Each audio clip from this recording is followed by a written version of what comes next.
আমার ঘাম আমার রক্ত পরিশ্রম করে আমি এই ব্যবসা দাঁড়া করাইছি, এটা শুধুই আমার একা। সেটার ভাগ আমি কাউকে দিব। তাহলে যে 10 লাখ টাকা তুমি বাবার কাছ থেকে নিয়েছো, এখানে আমার হক ছিল না? সেটারই যদি তুই হিসাব চাস তাহলে 10 লাখ টাকা আমি পুরাই তোকে দিয়ে দেবো। আমি তো এখন 10 লাখ নিব না, আমি নিব হচ্ছে পুরা মার্কেটের এবং তোমার যে আড়ত আছে সম্পদের টোটাল ভাগ। তুই তো 4-5 বছর আমার ইনকাম করা টাকা দিয়ে চলিস।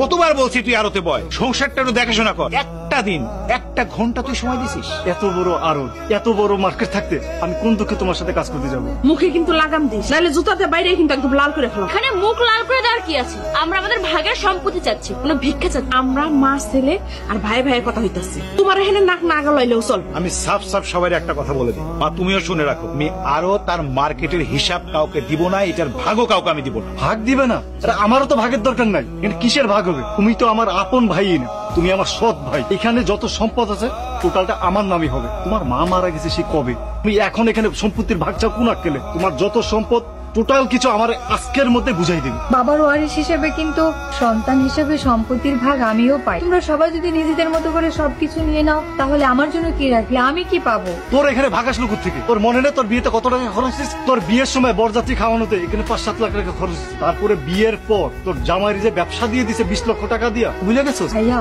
আমি জানি একটা মেয়েকে বাবা আদর যত্ন সবকিছু দিয়ে বড় করে পড়াশোনা করায়, বিয়ে শাদী দেয়, এজন্য নানা রকম ভাবে নানান খরচ হয়।